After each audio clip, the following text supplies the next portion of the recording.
देखें question number 10 है। Question 10 में कहते हैं find the angle measured from line 1 to line 2।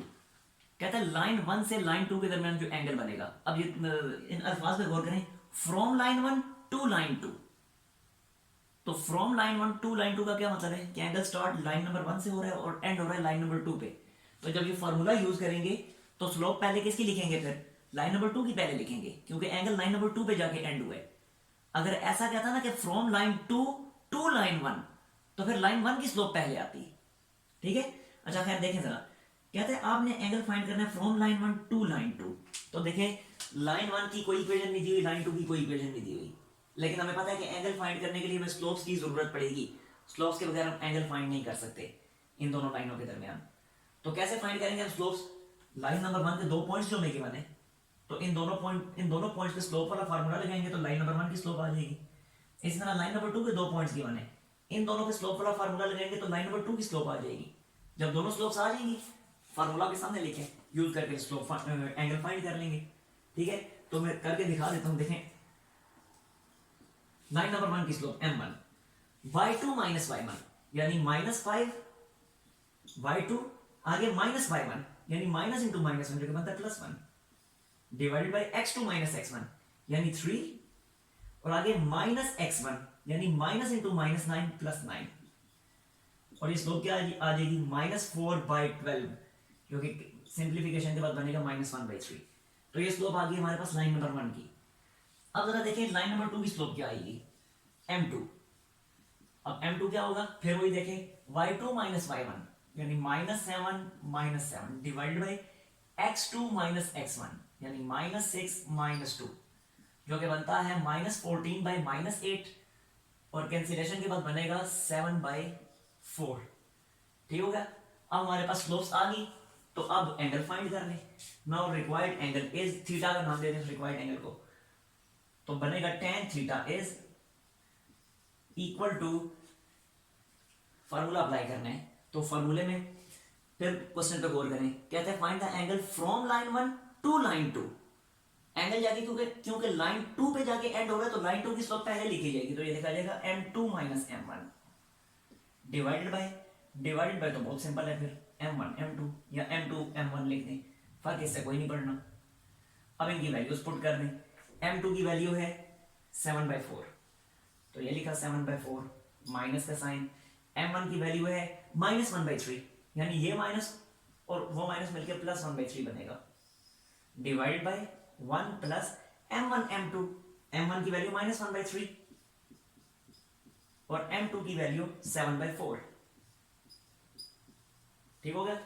अब अगले स्टेप में न्यूमरेटर में एलसीएम क्या बनता है, वो बनता है 12। न्यूमरेटर का एलसीएम 12 बनता है, और फिर ऊपर एलसीएम बनेगा क्या, 4 3 12, तो 7 3 21, 3 4 तो 1 4 4, डिवाइड बाय डिनोमिनेटर में भी एलसीएम 12 भी बनता है, और ये बन जाएगा 12 -7। अब ये दोनों 12 हो जाएंगे कैंसिल, डिनोमिनेटर वाले ये दोनों कैंसिल, तो ऊपर बना 25 और नीचे बना 5, और 25/5 क्या आता है पता है आपको, 25/5 5 के इक्वल होता है। तो ये tan थीटा की हमारे पास वैल्यू आ गई। ठीक हो गया। तो यहां से थीटा की वैल्यू क्या आएगी, theta will be equal to tan inverse of 5, और ये कैलकुलेटर से आप फाइंड कर लें। क्लियर, स्क्रीनशॉट लें और अगर कोई मसला है तो पूछ लें।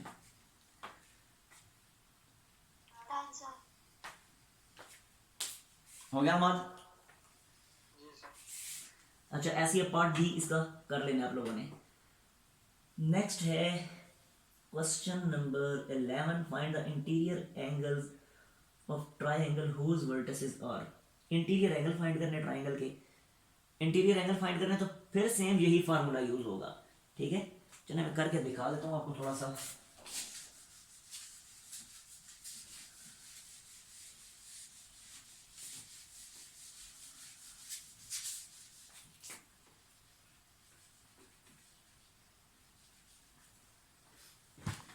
देखें जो ट्राइंगल के वर्टिसेस गिवन है, पार्ट ए है इसमें आपका जो इंक्लूडेड है उससे पार्ट ए है क्वेश्चन 11 का।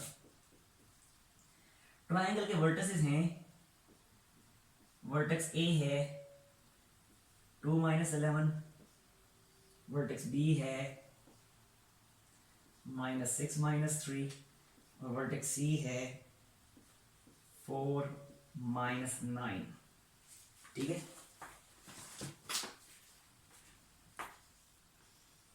अच्छा देखें, ट्राइंगल के ये 3 वर्टिसेस हैं। कहता है आपने ट्राइंगल के तीनों इंटीरियर एंगल्स फाइंड करने हैं, तीनों इंटीरियर एंगल्स फाइंड करने हैं। बहुत सिंपल है, ये देखें, पहले तो ट्राइंगल ड्रा कर लें। ये मैं ट्राइंगल ड्रा करता हूँ, रफ सी ट्राइंगल में ड्रा कर रहा हूँ। अब मुझे नहीं पता कौन सा वर्टेक्स कहाँ आएगा, मैंने एक रफ सी बस ट्राइंगल ड्रा कर लिए। यहाँ मैं कह देता हूँ ए है, यहाँ बी है, यहाँ सी है। ए के कोऑर्डिनेट्स हैं 2 माइनस 11, बी के कोऑर्डिनेट्स हैं -6 माइनस 3 और सी के कोऑर्डिनेट्स हैं 4 माइनस 9। ठीक है, और ये जो 3 साइड्स बन रहे हैं ए बी सी और सी ए, इन लाइंस को नाम दे दें, इसे नाम दे दें L1 का, इस लाइन को नाम दे दें L2 का और इस लाइन को नाम दे दें L3 का। अब इंटीरियर एंगल्स ये वाले एंगल हैं, इस एंगल के बारे में क्या है, इस एंगल के बारे में और इस एंगल के बारे में, ये तीनों एंगल्स आपने फाइंड करने हैं। अब मुझे ये बताएं, इसमें कोई मसला है? लाइन नंबर 1 का, लाइन नंबर 1 की स्लोप इजीली फाइंड कर सकते हैं ए और बी पे स्लोप वाला फार्मूला यूज करके, जो अभी थोड़ी देर पहले मैंने यूज किया था। इसी तरह बी और सी पे, सी और ए पे, चलिए तीनों स्लोप्स मैं आपको फाइंड करके दिखा देता हूं। तो लाइन नंबर 1 की जो स्लोप है, यानी ए बी लाइन की स्लोप, वो क्या बनेगी? वो बन जाएगी ए बी लाइन की -3 + 11, -3 + 11 डिवाइडेड बाय -6 - 2। ठीक है, और ये बनेगा 8/-8, जो कि बनेगा -1। इसी तरह लाइन नंबर 2 की स्लोप, लाइन नंबर 2 यानी बी सी लाइन की स्लोप, वो बनेगा -9 - -3 + 3, तो -9 + 3 डिवाइडेड बाय 4 - 6 4 + 6, जो कि बनेगा -6/10, और -6/10 को जब सिंप्लीफाई करेंगे तो बनेगा -3/5। ठीक हो गया, और आखिर में M3 स्लोप यानी AC लाइन की स्लोप, वो बनेगी -11 + 9 डिवाइडेड बाय 2 - 4, जो कि बनता है -2/-2, और ये भी बन जाएगा 1। ये तीनों लाइंस की स्लोप आ गई हमारे पास। अब हमने ये तीनों एंगल्स फाइंड कर लेने। अब तरतीब का ख्याल रखना है आपने, मैं बार बार आपको कह रहा हूं एंगल की डायरेक्शन हमेशा एंटी क्लॉकवाइज डायरेक्शन में होगी। ठीक है, तो जरा देखें, अब ये वाला जो एंगल है, सी वाला एंगल, एंटी क्लॉकवाइज डायरेक्शन में इसकी डायरेक्शन फिर कैसे होगी? ये होगी फ्रॉम L3 टू L2, यही एंटी क्लॉकवाइज डायरेक्शन बनती है। ठीक है, इसी तरह ए वाला जो एंगल है, इसकी एंटी क्लॉकवाइज डायरेक्शन क्या होगी? ये होगी ये फ्रॉम L1 टू L3, और जो बी वाला एंगल है, इसकी एंटी क्लॉकवाइज डायरेक्शन कैसे होगी? इसकी होगी इस तरह से, ये यानी फ्रॉम L2 टू L1। ठीक हो गया। अब इनके लिए फार्मूले भी तीनों के लिए मैं लिख के दिखा देता हूं, ये tan थीटा वाले। तो और एंटी क्लॉकवाइज डायरेक्शन कैसे पता चलेगा? एंटी क्लॉकवाइज डायरेक्शन कैसे कहते हैं? जो आपकी जो घड़ी होती है, घड़ी के ऑपोजिट जो डायरेक्शन होती है वो एंटी क्लॉकवाइज होती है। जो घड़ी की डायरेक्शन होती है वो क्लॉकवाइज, और जो घड़ी के ऑपोजिट होगी वो एंटी क्लॉकवाइज। अच्छा, आप जरा देखें, अब इन तीनों के लिए मैं फॉर्मूले लिख के दिखा देता हूँ, ये tan थीटा वाले। तो देखें tan थीटा, फिर इन एंगल्स को नाम देना पड़ेगा। जरा एंगल वर्टेक्स ए पे जो एंगल बन रहा है, इसे मैं अल्फा का नाम दे देता हूँ, वर्टेक्स बी वाले एंगल को बीटा का नाम दे देता हूँ, और वर्टेक्स सी वाले एंगल को गैमा का नाम दे देता हूँ। अब देखें tan अल्फा क्या बनेगा? tan alpha will be equal to, tan alpha will be equal to, देखें tan अल्फा, अल्फा एंगल कहां पे जाके एंड हो रहा है? L3 पे एंड हो रहा है, तो L3 की स्लोप पहले आएगी, यानी M3 minus alpha angle start कहां से हुआ था? L1 से हुआ था, तो इसकी स्लोप बाद में आएगी M1, और नीचे पे आ जाएगा सिंपली 1 + M1 M3। ठीक हो गया। अब इसी तरह tan बीटा देख लें, tan बीटा क्या आएगा? अब बीटा एंगल कहां पे जाके एंड हो रहा है? L1 पे एंड हो रहा है, तो इसकी स्लोप पहले आएगी, यानी M1 माइनस, और बीटा एंगल स्टार्ट कहां से हुआ था? L2 से स्टार्ट हुआ था, तो L2 की स्लोप M2 बाद में आएगी, और नीचे आ जाएगा 1 + M1 M2। ठीक हो गया। और आखिर में, सॉरी ये बीटा था, मैंने अल्फा लिख दिया, बीटा था। ठीक हो गया। और आखिर में tan गैमा, tan गैमा, तो देखें गैमा एंगल कहां पे आके एंड हो रहा है?